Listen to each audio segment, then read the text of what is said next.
लोकसभा निवडणुकीच्या 5व्या टप्प्यासाठी राज्यात प्रचाराची रणधुमाळी शिगेला। पंतप्रधान आणि ज्येष्ठ भाजपा नेते नरेंद्र मोदी यांची आज मुंबईत शिवाजी पार्क येथे जाहीर सभा। इंडिया आघाडीचीही बीकेसीमध्ये प्रचार सभा।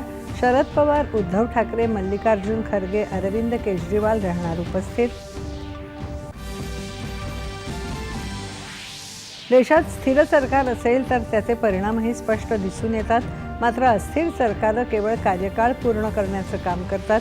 पंतप्रधानांची विरोधकांवर उत्तर प्रदेशच्या सभेत टीका। भाजपाकडून संविधानात बदल करणार असल्याचे आरोप भाजपा नेते अमित शहा यांनी फेटाळले। गेल्या 10 वर्षांपासून पक्षाकडे बहुमत असूनही संविधानाला धक्का न पोचवल्याचा निर्वाळा। विरोधकांकडूनही प्रचारावर जोर। काँग्रेस नेते राहुल गांधी आणि सपा अध्यक्ष अखिलेश यादव यांची उत्तर प्रदेशमध्ये संयुक्त रॅली। स्वाती मालिवाल प्रकरणी दिल्लीचे मुख्यमंत्री अरविंद केजरीवाल यांनी क्षमा मागावी। ज्येष्ठ भाजपा नेत्या निर्मला सीतारामन यांची मागणी। पाकिस्तानी गुप्तचर संघटनांचा कथित सहभाग असणाऱ्या भारतीय नौदल हेरगिरी प्रकरणी राष्ट्रीय तपास यंत्रणेकडून आणखी एका व्यक्तीवर आरोपपत्र दाखल।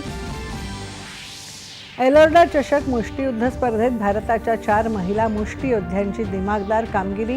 रौप्य पदकाची निश्चिती करत अंतिम फेरीत दाखल।